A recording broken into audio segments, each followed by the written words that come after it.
All right, good evening. It is April 3rd. We're in the Cardinal Room, and this is the Education Committee meeting. Welcome to our April meeting, where we have a presentation on data and a handful of other items on our agenda. So let's get started. Mr. Hoffman, are there any announcements? Yes, just two brief announcements this evening. In connection to the data presentation, our students and teachers will begin spring assessments at the end of this month. First, PSSAs beginning April 24th, AP testing then May 6th, and Keystone testing May 14th. Also, please review communication that was shared from the district today regarding an early dismissal on Monday, April 8th. PDE will consider an early dismissal on the day of the eclipse to be an early dismissal for inclement weather.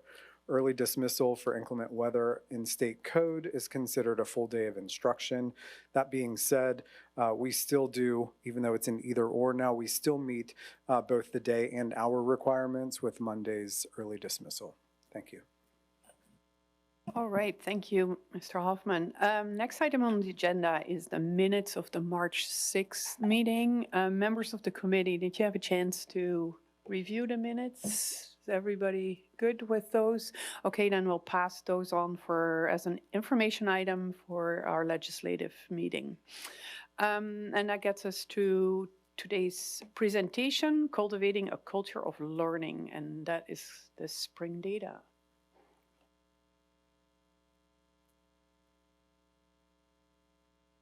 So as you'll recall, we had our first Cultivating a Culture of Learning data presentation in December, and this is part 2 for us this evening. As always, we begin with our theme and focus areas for the year, which is around that concept of cultivating that culture of learning.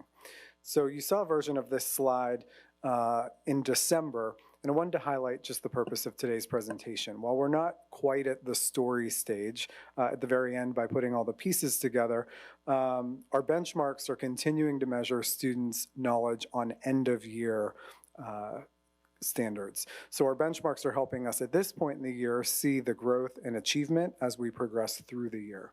For tonight's presentation, we're sharing with you snapshots of the data specifically from our elementary schools in order to show you the kinds of data that we're using internally as we refine our classroom instruction and we tailor those extra supports for individual students. We're only showing elementary in order to allow us to focus more on the types of data that we see, but the trends that we're seeing in our elementary school are mirrored in our secondary benchmarking as well. This slide was shared with you in December following our data presentation to say these would be our next steps, and they've continued to guide us. You can see the check marks working us through. The only one that's outstanding at this point is May 2024 survey at the end, so that will be forthcoming. As we continue our journey on our data story, we just wanted to remind you of where we're at right now. So in looking at our 3 different benchmark windows, we currently just concluded, well, actually in the beginning of February, we're now in April, our winter assessment window. So you can see there the different assessments that we administer to elementary and also to secondary. And then in the spring, at the end of May, beginning of June, we will do our final benchmark assessment window with the same assessments, and we'll have a clearer picture of how our students really progressed in that complete story at the end of the school year. So jumping into then the data. So this is a version of what is considered a growth data summary chart. So there's a lot of numbers and information here. So I just want to orient you a little bit to what you're looking at. This is showing district grade level, the average score in Form A, the average score in Form B, so that was the fall and the winter, and then the percentage of change in that average from A to B. The typical LGP and high LGP, those are Linkit growth profiles. And what those are, they look at the cohort of students or grade levels of students in thirds. So there's low, typical, and high in terms of what the growth would look like over time. Linkit shares that, and this is compared to 5,000 students across the state per grade level taking these assessments. So Linkit says anything over 33% in high or typical is something to celebrate because it is hitting that growth that you would want in our students. So we added the column T plus H to say that this is the total percentage of students that grew at a rate typical of their peers or higher than typical based on those end of year standards. So as an example, if you look at the very first one in math, 78% of our second grade math students in the district grew at a rate typical of their peers or higher than typical of their peers. If you look at third grade, this one's pretty great. 55% of our ELA students scored a rate higher than typical. So what the expected growth would be at this point in the year, 55% of our students are exceeding that predicted growth, which is something to celebrate. Overall, any of the greens show areas that are meeting that 33%, but you do see in fourth and fifth grade, 80%, 78%. So we are very proud at this point in the year of what we're seeing in terms of growth. We also look at data reports that come and examine demographic data. So this data comes to us, the one that we're looking at now is race, that looks at the count and the percentage of the total assessed, then how they did on test A, test B, and again, that growth from A to B. These reports come disaggregated by race, by gender, by program. Dr. Smith and the leadership team have also been talking that we can use this data similarly when we look at our belonging data and other pieces of data that come in this so that we can start to make some additional connections. We do review all of these also to kind of look at the accessibility of our instruction and to review that curriculum and the curriculum resources to see that we are meeting the needs. You can see as you look through that we do have growth from all groups of our students. We also get data reports that look at individual standards, skills, and topics. This screenshot is looking at grade 5 ELA.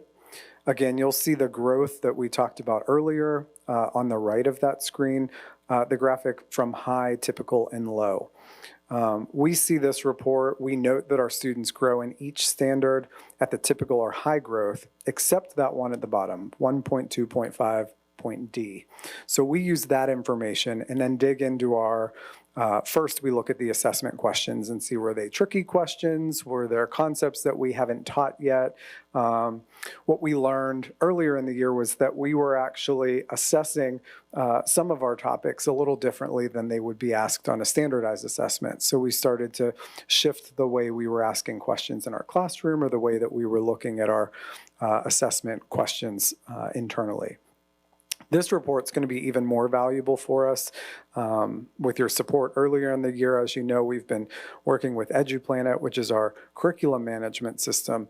And as we get all of our K-12 curriculum input into that system, we'll be able to audit by standard. And so we'll be able to look and say, what that 1.2.5 point D, how often do we teach that? Where do we teach that? Is it a skill that actually we're not teaching until May and that's why it's low?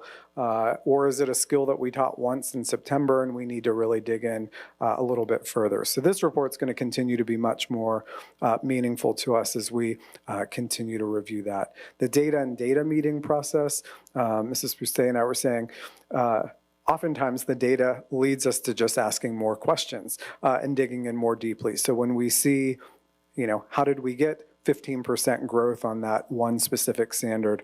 What are we doing that's working there and how do we replicate that? And then finally, these are two reports that look at teacher specific. So the report on the left, the names of the students have been cut off. So this would be a teacher's report. The teacher would see, this is a fifth grade report, the teacher would see how the individual student did on the third grade PSSA, the fourth grade PSSA, and then benchmark A, benchmark B, and then where that growth is. we want to go through the cycle of assessments. There's another piece of this chart that shows how the students would actually be predicted to perform on the PSSA for 5th grade. We internally just really want to dig into this as a department to see if our students and the data about our students correlates. So we're anxious this summer when we get those scores to be able to look back at this report and see how accurate was that for our students. The report on the right is a report that's showing growth by standard.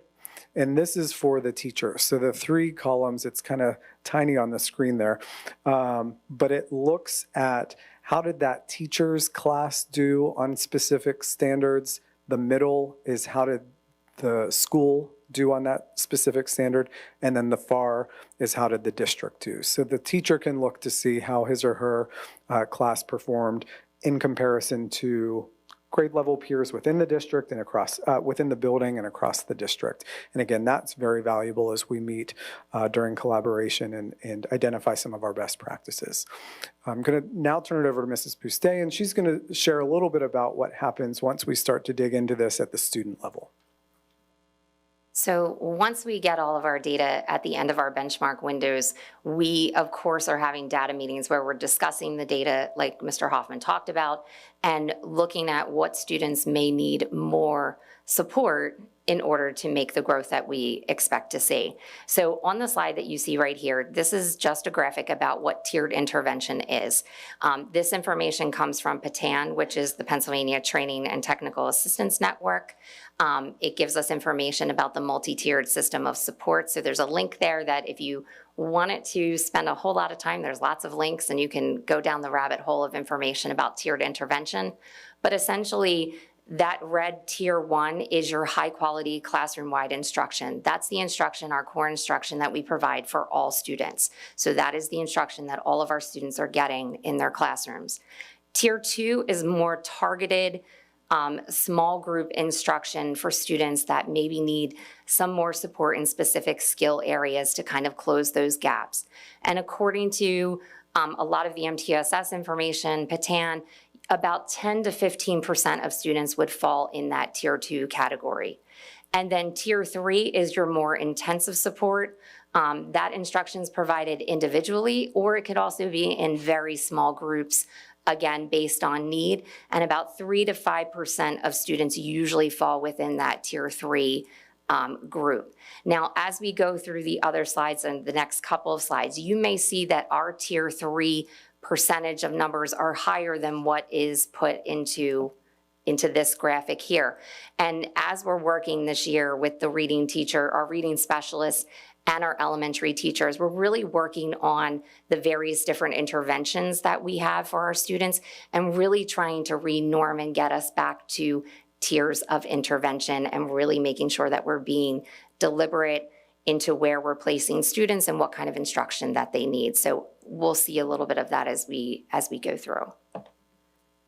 So when we're talking about interventions and when do we intervene, of course, after we're getting that data information from our benchmarks and we're having conversations with our grade levels or our departments. So our reading specialists are really digging into the benchmark information, and then what they're doing after that is they're even digging deeper and providing those students with more diagnostic assessments to really pinpoint what are the skills and what are the areas that our students really need to work on to kind of close those gaps or to have them see the growth that we're expecting to see and meet benchmarks. Our teachers are actively involved in those data conversations, so it's not just based on the data that we're seeing in front of us, it's also what they're seeing in their classrooms and what kind of progress they're seeing from different assessments, formative assessments, and things of that nature. So once we've identified which are our students that need tier 2 or tier 3 support, our reading specialists, if we're focusing just on reading, which is what we are right here, they're providing that support usually for about 30 minutes. If it's a tier 2 intervention, they're seeing those students about 2 to 3 times a week. And if it's a tier 3 intervention, it's usually every day for about 30 minutes. And it really is just dependent on the group of students or the individual student's need. On the right-hand side, you can see some of the varied interventions that we're using at the elementary level when we're talking about reading. So this year we introduced UFly, which is the University of Florida Literacy Institute. It is very direct, explicit instruction in the area of phonics. We have been seeing great results with UFly, and it is the first year that we're using that intervention with our students. We also are using Haggerty when we're talking about phonemic awareness. We still use FNP, the LLI system, but there's other supports and interventions that we do as well. We do push and support. So some of our reading specialists are pushing in and providing comprehension support. They're providing support in writing in response to reading, and it really is just dependent on what those students need and how we're grouping those students for intervention. One thing I just want to point out is even though we benchmark fall, winter, and spring, our reading specialists are constantly progress monitoring. So within those 12 weeks before we get to the next benchmark, we are constantly progress monitoring to see, are the interventions working? Do we need to adjust some things or move groups around or kind of provide different supports? Or maybe we need to increase the intensity or duration of that intervention and go from 2 days a week to 3 days a week. So we're constantly looking at data and constantly making adjustments where they're needed. So what I wanted to share with you, this is an example of some of the information that we have for our Tier 3 students who are receiving reading intervention in all of our elementary schools. So the one thing that I want to kind of say before we look at those numbers specifically is that we are looking at data from students who were identified in need of reading support in October, and then we looked at their growth again in January. Now, in the right-hand column, it tells you what's the percentage that met benchmark. Benchmark means they met that goal for the instructional level of a first grader, second grader, third, fourth, or fifth. Having said that, it doesn't mean that our students that didn't meet benchmark didn't make growth, because they all were making growth, because we are constantly monitoring and adjusting for those students. This is just showing the percentage of the students who were receiving Tier 3 instruction that met the benchmark. A lot of these students did move to a Tier 2 intervention because, you know, they made enough growth that we felt that we could, you know, pull back a little bit for them.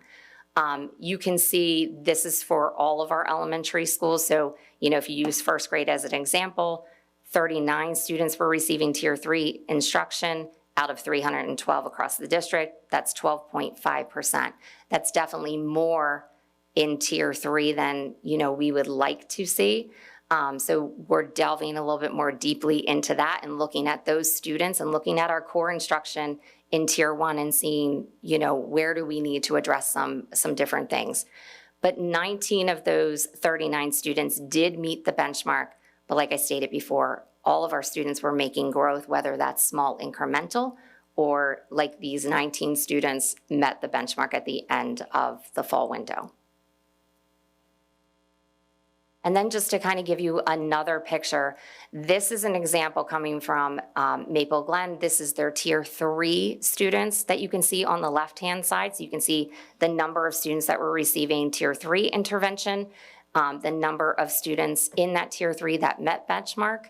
And then on the right-hand side, those are students that were receiving Tier 2 intervention. So they might have only been receiving that Tier 2 support 2 or 3 times a week, and the number that were exited because they met the benchmark. What was really exciting was, you know, when you look at that Tier 2, you know, if there was 10 students in first grade, all 10 of those students met benchmark and moved on. You know, and when I say moved on, it's just that they could exit the intervention and then they're, you know, getting whatever kind of support within their Tier 1 core curriculum classroom. What we've done, if we look at our fourth grade in particular of Tier 2 students, all 8 of them met the benchmark. And now our reading specialist is pushing in to that classroom and kind of, you know, maintaining the progress there and keeping an eye on it and providing support across the board in that classroom or classrooms with comprehension. So it's been a really great thing that we've seen across the board in our elementary buildings. So when we look at what our next steps are, we are going to, at the end of this year in May, we are going to survey our staff on the assessment plan. What did they think of the 3 different assessment windows, and what are their recommendations for next year's assessment calendar? This is the first year that we had those very strict fall, winter, and spring assessment windows, and we want to get their feedback about the timing of those assessment windows and if the information that they were getting from the data has really been helpful in their instruction in their classroom. We will continue to collaborate with our curriculum leaders, our supervisors, and our building leaders to identify what those professional learning needs are. What do they need more of? Especially, do they need more support in looking at the data? Is it looking more deeply at our core instruction as we move forward into next school year? We will also continue to review our observation and walkthrough data. That, of course, informs all of what we do, all of our instructional practices, and then, of course, continue with our collaborative walkthroughs with our building principals and our supervisors as we go through the rest of the school year. And then finally, we'll prepare for a future presentation on connecting this data story with our new benchmarks and hopefully have more information to share with you at a different time. So that's our next steps and where we are in terms of future considerations for planning for 24-25. We do have our plans in place to begin to develop that district-wide MTSS team, that multi-tiered systems of support, as Mrs. Boustet was mentioning, calibrating and norming of that to really make sure that at first our Tier 1 core instruction across the district is secure, and then building from there a consistent model. Maximizing our Tier 2 and Tier 3 supports. As you are likely aware, a few years ago we did make sure that at all levels we did have time built into our schedules, so that when period at the elementary school, which is what I need, the middle level academic resource period, and the high school office hours. So we wanted to make sure that we had systems in place as we maximize those interventions and supports for students. And then better defining that intervention matrix as mentioned there. The final piece with planning and prioritizing for school year 24-25, we're currently working with student services and buildings to review our student schedules, our assignments, our placements, our groupings of students. We're currently considering needs. Mrs. Boustet spoke a lot about the reading support. You know, we don't have math interventionists in our district the way that we have reading intervention. And so that is a piece that we're considering needs based on our data at this point. And finally, the assessment needs, such as a universal screener, which would help us better diagnose the core Tier 1 instruction and make appropriate plans for the greater students. So, I always click it on my screen and not there, but that opens us up at this point to questions and discussion. All right, thank you both for the presentation and for the work that went on behind it, because you're the presenters, but there are definitely other people involved in getting all this together. So members of the committee, let's start with you first. Any questions, comments? Mr. Held? Thank you, Mr. Hoffman, Mrs. Boustet, for the presentation. That was terrific. I was curious, so students that are in 5th grade that may still be having an intervention of some sort, how does that work when they leave 5th grade and move to the middle school? Is there, I got to imagine, some kind of coordination that happens there between the two schools? Correct. So we definitely are reading specialists at the fifth grade level. We do meetings with our 6th grade, our reading specialists at the middle level, and we coordinate what are their areas of strength, what are their areas of need, so that we can target that and make sure that we're doing the same types of support that we can for those students in middle school. So absolutely, we're always coordinating, always talking together.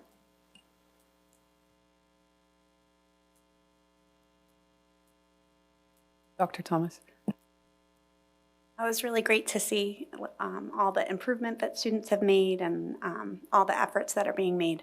I'm just curious in terms of disseminating information to parents, how that's happening. I feel like I have kids at 3 different levels. I feel like I haven't gotten information in a while about reading and math levels and things like that.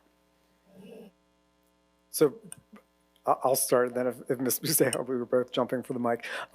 So the benchmark data we're not sharing with parents specifically at this point because we're still looking to, get a better understanding of the big picture of that and what that means for individuals. The purpose of us sharing it publicly today, though, is that this is information with all of those different levels that we are looking and using day to day and how we meet and support the needs of our students. Our teachers are using data for our conferences and our progress reports that they would be using, that they would be sharing, both in our fall and spring conferences. Again, these are data points that may not have necessarily fit into the timing in those pieces. And then last fall, we did open the Linkit Parent Guardian portal, which is a space that allows us to put historical data as we feel more comfortable with some of the data pieces that we're using, and our community can start to understand through some of our presentations and communications, better understanding of what these data pieces are. We can shift that parent guardian portal from being historical data to a little bit more live data. But we wouldn't want, per se, somebody to see something that just says typical growth without really understanding what that means. A few years ago, we did stop sharing out specific reading levels because, part of what we've seen, and I'll turn that over to Mrs. Boustet here, but she's been really great at understanding and helping our teachers actually understand that, a person on a D level is not the same if they're all a level D reader, and the needs may be very specific. And we've gotten much better at diagnosing exactly what that D means for that student and what interventions need to be put into place. And so it's more about the reading behaviors and some of those personalized pieces. But I don't know if you want to share a little from the intervention. The only thing that I would add is that any student who may be receiving support for a tier 2 or tier 3 intervention, that's absolutely communicated from the building, and a letter goes home, and there's a conversation there, and then our reading specialists are always available to answer any questions that they have. If a student is then exited from intervention, again, there's a conversation that the reading specialist then has with that family to make sure that everyone is aware of what's going on and what kind of supports they're receiving, or what may happen if that student is no longer in need of that support. All right. You go ahead, Mr. Warfield. Thanks. To what extent is the district utilizing PLCs, professional learning communities? Obviously, there seems to be a natural intersection between the collection of data and the ease of teachers using it. Where are you in that process? So we, as we talk a lot about, even the intervention time that we made sure is in all of our schedules, we do have our daily collaboration time that we've built into our K-12 teacher schedules to allow us that space and opportunity to dig into both individual and grade level needs. This year we've been piloting at all buildings. The principals and Mrs. Boustet selected a grade level that would kind of pilot what that process would look like for a specific building, and then allowed all of the other grade levels to have data meetings during that collaboration time. So I want to turn it to talk through a little bit about what you've done with the pilots for data meetings. So when we're talking professional learning community, I think two different things. So when we're talking about our data meetings, we are piloting a very intensive 90-minute data meeting with certain grade levels to kind of get their feedback and to figure out, is this the direction that we want to go? Every grade level is having a data meeting. It just looks very different. But also in talking about professional learning communities and kind of where we want to go with that. So one of the things that we have done this year and would like to kind of explore more is we have a team of administrators and also one of our coaches attending the Powerful PD sessions through the Montgomery County Intermediate Unit. And we're learning a lot of different things in different ways that maybe we could institute and build some more capacity with PLCs in that way. So it is something that we're investigating. It's something that we're going through the process right now and learning from others and learning from the Montgomery County Intermediate Unit to kind of look at ways that we can kind of incorporate that too into all the work that we're doing, especially with our data meetings and information. Right. Seeing no more questions from the committee. Any other members? Mr. Wallach? Thank you both for all that information.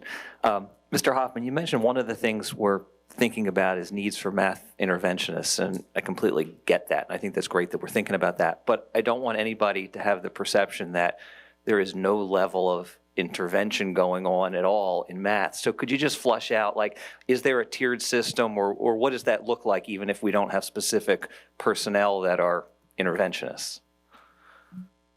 So you're right, absolutely. So if there are students that are in need of math support, we are providing that support, whether that is through our win time. So, you know, when our teachers at the elementary level are looking at our data, how can they make some different groups to really address those areas that those students may need? So they might make skill-specific groups that they're addressing during win time. If I'm at the middle level, you know, they're pulling different groups during ARP time and working with those students. So absolutely, we're always looking at that data and how can we address those needs.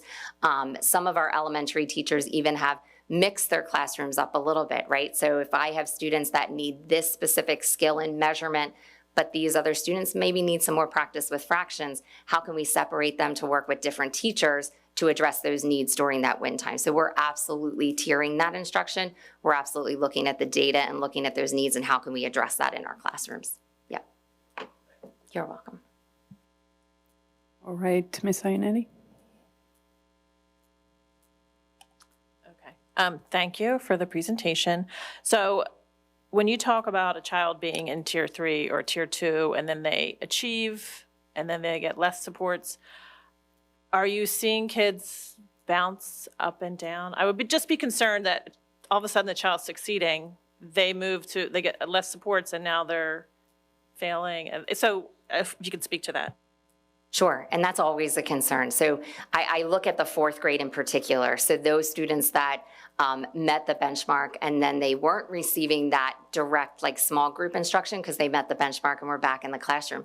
And that was concerns from our teachers too. You know, they were concerned that maybe they would fall back. So one of the ways that we address that is we were pushing in some support with our reading specialists to kind of make sure and to kind of maintain and progress monitor for them, and not progress monitor in the same way that we did in a small group intervention, but keeping our eye and looking at their progress in the classroom.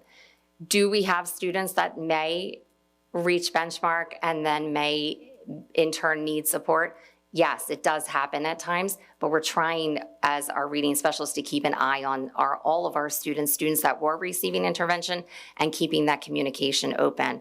The other piece that we do when a student then goes back, you know, isn't in need of intervention and is, you know, receiving all of that instruction in the classroom, is we're having conversations with our teachers about what were the things that we did in intervention that really worked for them, and here are ways that we can provide support also in the classroom.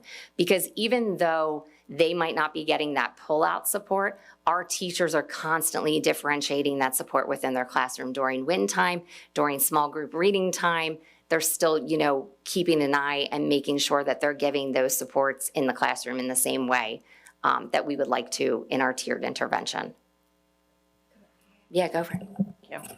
If I could just add a little bit to that, I want to make a distinction between when we are talking about these tiers, we're talking about general education students, and a tier is meant to be something that is maybe a 6 to 9 week period of time in which is closing those gaps and giving them the skills that they need. It's not intended to be something that they do need ongoing. If they continue to ongoing need that intensive level of support or small group, then we may want to be considering, are there some learning disabilities or other pieces that we want to explore? So movement in the tiers is, you know, while it may happen, it's not intended to be that a child is always in a tier and continues to be in tiers or moves back and forth. Then we want to investigate what is really underlying that might need some specially designed instruction for them. Thank you very much. Both those answers were very informative. My other question was, can you talk about a little bit if you have someone who meets all the benchmarks, maybe a high achiever, but is not, we don't see as much growth because it's harder to get that growth?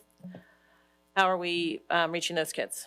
Yes, so that goes back to the learning model as well. So these benchmarks are really, the purpose of the benchmark is to see where they are at a specific period of the year on end of year expectations. And so we did see, early in the year, some students that, the way that they're scored did exceptionally well at the beginning of the year. The material gets harder, we see some dips there. This wouldn't be necessarily where we would look to those stretch kids. That would be where we would be utilizing other forms of assessment in our classrooms, running records, notes, et cetera, I think, as we go through, right? Anything? All that I would add to that was, and I assume in WIN class, that the students, possibly based upon this or other assessment data that we have, they may be in a WIN group that is more of an enrichment group, or that is, taking them beyond grade level standards and working on some additional content in that WIN time period. One other thing that we are trying in a few of our elementary buildings is trying to utilize our gifted teachers too. Not just with our students who need gifted, education.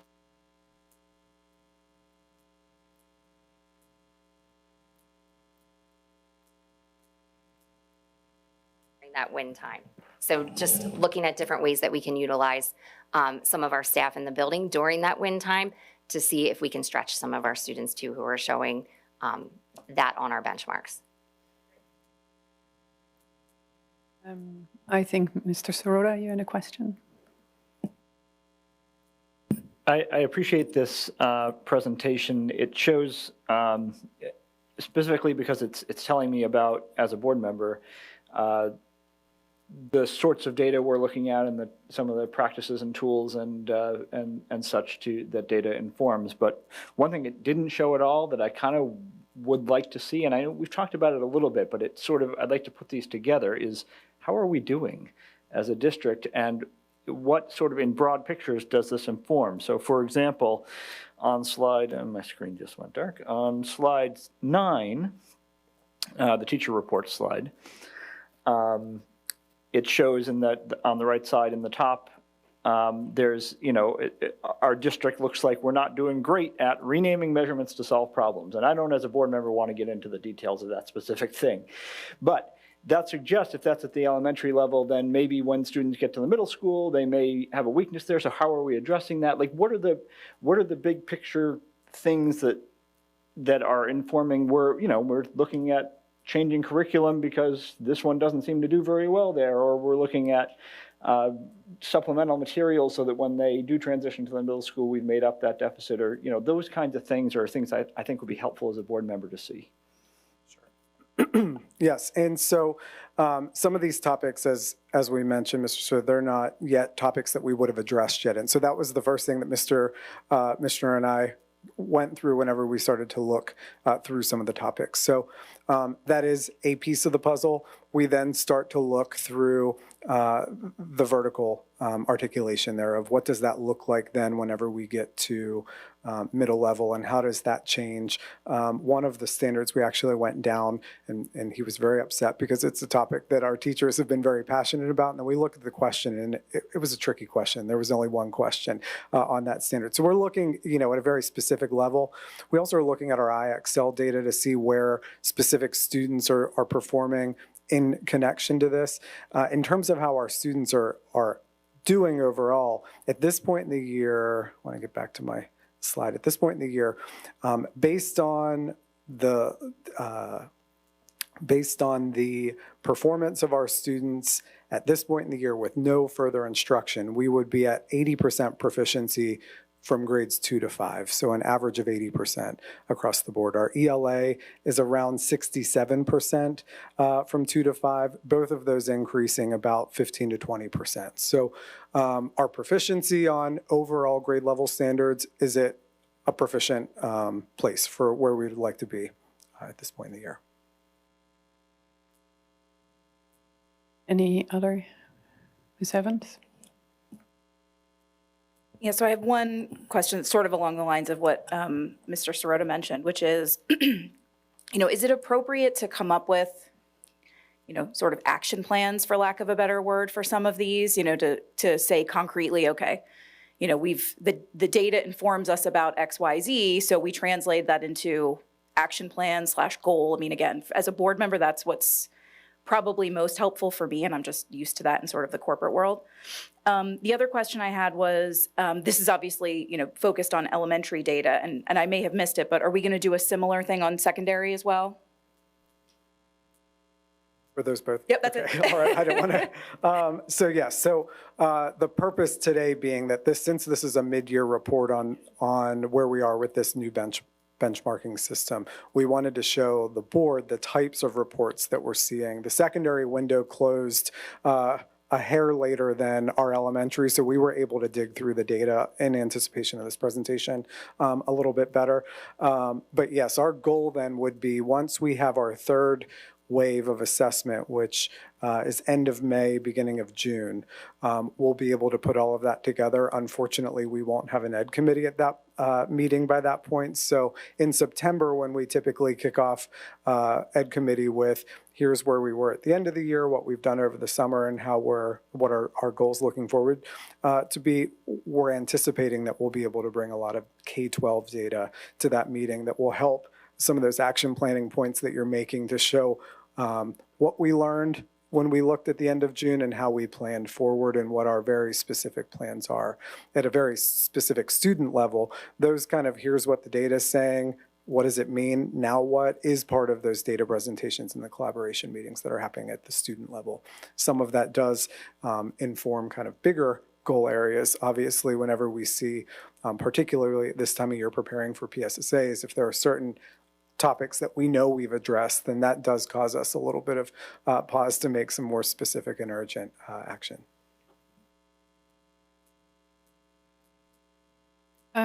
Yeah, when you're talking about these benchmarks, how comfortable are you with those questions as benchmarks? I mean, are you feeling, now that you have more experience with them, that they are really appropriate? And are they, the other question I had on that is, are they representative for what has been covered in that period of time, or is that sort of a representation of all material for the year? Because I'm assuming that not all is covered if the benchmarks are on the 1 year thing. Yep, so it does limit, each benchmark does limit certain numbers of questions and numbers of the number of standards that are assessed, though the standards are reviewed on Form A, B, and C. So there is overlap so that we're able to see where that growth is. The weighting of that from a scoring perspective is dependent upon where we are in a given school year. We do have a number of, as I mentioned, 5,000 students across the state per grade level that are using these. About a dozen Montgomery County schools are using these benchmarks. And so we do, feel pretty reliable on the benchmarks themselves, and they have been, correlated pretty well across the state. We just want to dig into that from an Upper Dublin perspective as well to see how it connects to the various data points that we have in our system and how we end up performing in the spring. Yeah, because I think one of the issues it always is their retention, right? I mean, if something is taught in September, is there a benchmark in the winter time that still assesses that, and not just in your first assessment, but not in your second? I mean, I think that's my biggest concern with these, is that retained. And one of the pieces that, if you recall, about 2 years ago, we started reviewing all of our elementary common assessments that we use by unit for all of our math assessments. And with that, our instructional coaches and our curriculum leaders added spiral questions to every assessment. So those spiraling, that going back and looking at older concepts and bringing it forward is happening. And I think, when you look at ELA and math performance on benchmarks, I think you do see that our math assessments are averaging a little higher in some areas, and I think part of that spiraling and that assessment practice that they're getting is paying off for those contents. If I could just add to that, I think, the Linkit benchmarks are a great assessment and highly correlated to how a student will do on their PSSA, but they are grade level standard assessments. So that in my mind is one piece of the picture. And the other piece that I think Mr. Hoffman alluded to when we talked about next steps or future considerations is that universal screener, or what I will call the diagnostic assessment, which actually adjusts as the student answers questions to either challenge them more or to kind of get to a point of leveling out. I might be a third grader, but that diagnostic might tell me I'm actually performing at a 5th grade level in reading or a 7th grade level in math. And that really also, combined with the grade level standards, helps to give the full picture of the child to say, now where might I enrich or where might I need to remediate for that student? So looking to put these two pieces together, I think would really make that nice rounded look at at a student and how they're performing. Thank you. Then on slide 7, there's the breakdown by demographics. To me, those are averages that are overall grades. Is that 2 to 5? Okay. Yeah, I'm not sure that tells us a whole lot by clustering them, but I understand that not all numbers are very high. So with the further breakdown, that would be very small numbers, right? In some cases, it's a small number, but we also want to be sensitive to not identify students in our data. No, understood. But I think it will be super helpful to bring into the belonging information and some other data that we have, and see how that jives with all of the other demographic and academic data. Another question I had was about the elementary. I don't see any K and a little bit of first grade. Is that because the data isn't there, or you have different types of data? What's going on? Because I think that especially that kindergarten and elementary year are so crucial, and especially within the tiered instruction, I'm curious about that. So the Linkit benchmarks are for at elementary grades 2 through 5. Our K and 1 students take the Dibbles assessment for reading and the Acadians math assessment. And so with the K1, do we get information on that is informing instruction? So for kindergarten, we did assess them using Dibbles and Acadians information. The reason why it wasn't in here was because this focused on intervention, and in the beginning of kindergarten, we were providing support to our kindergarten students. Our reading specialists were pushing in, really working on letter sounds and recognition and all of those different things based on our Dibbles information, but they're not on this one because we weren't providing specific intervention from fall to from October through January. We're pulling different intervention groups for kindergarten. So we do have information, and we definitely have Dibbles and Acadians information, and having data meetings and all of those things with our kindergarten teachers as well. Okay, and then in terms of, this seems to be the first year that we're really digging in, but I'm assuming that the intent is to also follow students over the years so that we really get that picture, and for individual students, but also where interventions happen and how successful they are. So I think this is definitely work in progress, if I may say so. But it seems good to actually have some measurements and have some specific pictures. And then I think Ms. Evans already asked about it, the secondary data, but that is coming. All right. I think with that, we can thank you again for the presentation, and then move on to our next item on the agenda, which are the reports or recommendations. 6A is a professional learning partnership, approval for the 23-24 school year. This is a service that we're looking for to assist us with the district comprehensive planning, to work with us for vision setting and district administrative retreat and district vision work. The funding for this would be general fund. Right, any questions? Oh, is the committee okay to move this on to the legislative agenda? I'm seeing yeses.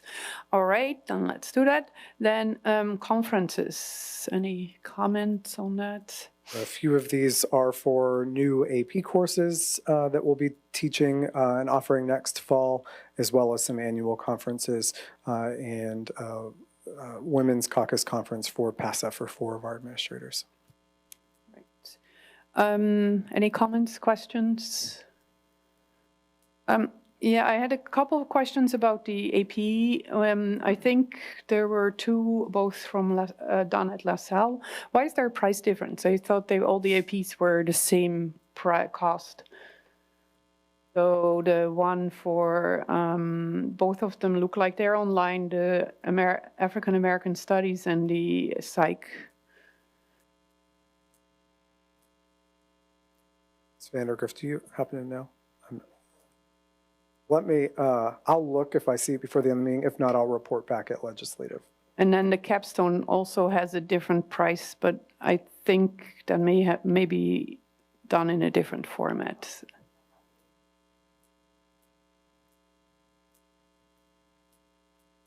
But there are 2 that are online and have different prices. We asked the same question when the prices came in, and there doesn't seem to be, it depends on which university is offering it and what location is offering it. The AP courses don't seem to be the same at the same cost, but I can dig into that. That was just very recently because we wanted the teachers to get in immediately. As soon as they posted them in March, we wanted them to register as soon as possible. Yeah, no, that makes sense. It's just interesting that both of them are LaSalle and both of them are online, which kind of made me wonder. It's a great question, and we can definitely dig into that.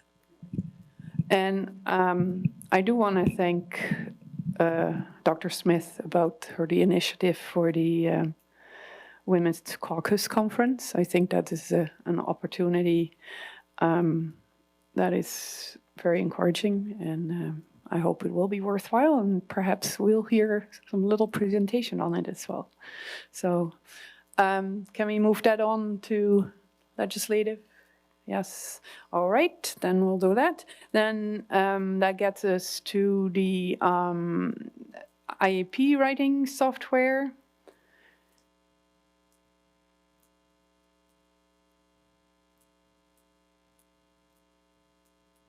Yes, so we currently are utilizing Frontline as our IEP writing software. We found out in December that it will no longer be available to us as of June 30th.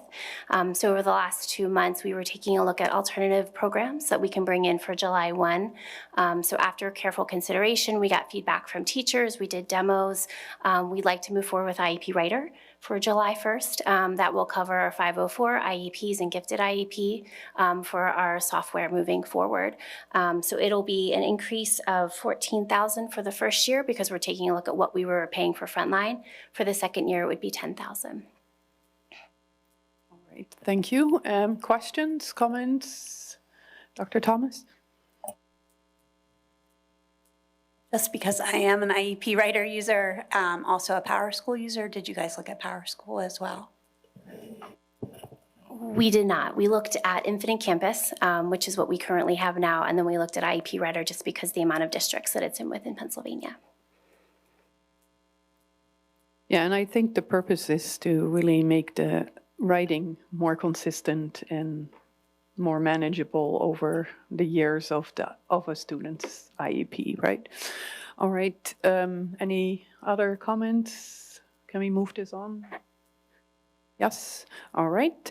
And the IEP writing goes on to the legislative, and that gets us to student activities. Student activities is our annual Penn State Science. Any of the students who place first in the regional competition in February move on to Penn State. And it is very cool to see that we have, I think it was 14 students that are moving on. So kudos to them and their teachers for getting that opportunity. Any questions? So we can move those on for the legislative agenda. All right, that gets us to the next item on the agenda, which is public participation. If you have anything you want to address the board with, please come up to the microphone and state your name, where in the district you reside, and I am Barbara Mass, Fort Washington, and I also teach at Upper Dublin High School. And one, I want to apologize, it was my phone that rang. And that's karma, because I was teasing somebody else from last month. And I actually said, oh, do not disturb. And it said do not disturb, but I don't know if you know this, if that person rings again, then it will run through. I didn't know that, so I apologize. what we call that persistence, right? Yeah. I'll text her later. Okay, so thank you for letting me come up. I did think today there was going to be a discussion about the math curriculum that you had talked about last time, and that's actually why I had come. So I wanted to know if there was any movement on the math curriculum in the elementary school, and if there was any talk about including middle school and high school teachers in that process. And then because there wasn't much talk about it, I wrote some more things down, which would be that I do have a lot of years here in Upper Dublin, so I have a unique perspective, and I noticed throughout the years less and less resources in at least math, the high school. So I thought it might be interesting to point out, we used to have a K through 12 just math coordinator who would help with the whole vertical articulation and would only deal with math. And I think math is different than the other subjects in that it, besides reading, it's everything, but math is one of the only ones that's so cumulative, it's so based on the topic beforehand, with the exception of our computer science or our statistics. But when you're doing your pre-algebra that leads to algebra, that leads to algebra 2, I mean, these are things that are dependent on our adding and our subtracting and our fractions. So I do think not having someone just focused on K through 12 math is something that you should consider as you're also considering this math curriculum in the elementary school. In the high school, we have less math teachers than we used to have. So we had 14 at one point. We now have, I think, 12. I'm a little nervous talking. And in that 12, we have one that's full computer science.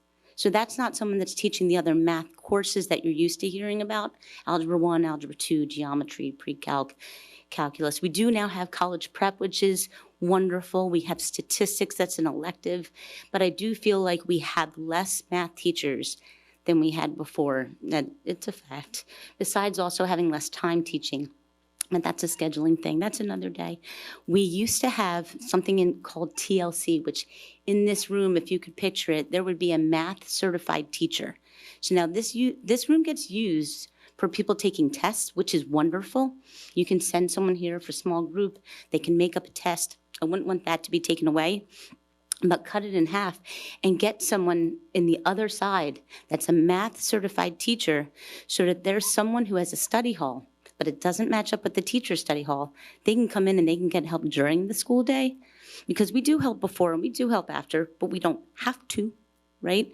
And if someone was there during the school day, then someone who has a job after school or someone who has a sport after school could find time during that school day to get that math help that's needed. We do have students who do it, which is wonderful. But there is something different about someone who's certified in math. We also used to have in-services where we would go to other high schools with other math teachers. And it was wonderful because you could talk to another person that's teaching Algebra 2 that you haven't talked to before and see what they're doing with the same subject. We've also used to have in-services where we would meet K through 12 teachers. And that is so valuable as a community and as a school, because then you get to talk to that second grade teacher that you just talked to at that in-service last week. You could call them up or you could email them and you could say, you know, when you're dealing with your second grade math topic of whatever that is, how do you teach it? Can I come in and teach it one day? Can I come in and see what you're doing? We should do that. We used to. Miss Master, your Oh. time is up. Then I'm so sorry, and I can stop. I can always keep going if you want me to, but thank you for your time. I have more. I can come another day. Thank you. I'm not seeing anybody else come to the microphone, and I don't think we have not received any written comments. So I'm going to close the public participation, and I'm asking if anybody wants from the administration wants to comment. Any board members? Ms. Evans? So, yeah, I mean, as a teacher, I'd love to hear what you have to say. So, I mean, you can email us or the administration, by all means. I don't want to, yeah, good, okay. All right, that then gets us to the last few items. Our next meeting will be on May 1st at 6 p.m. And that's all for tonight for education. So the meeting is adjourned. Thank you so much for coming out.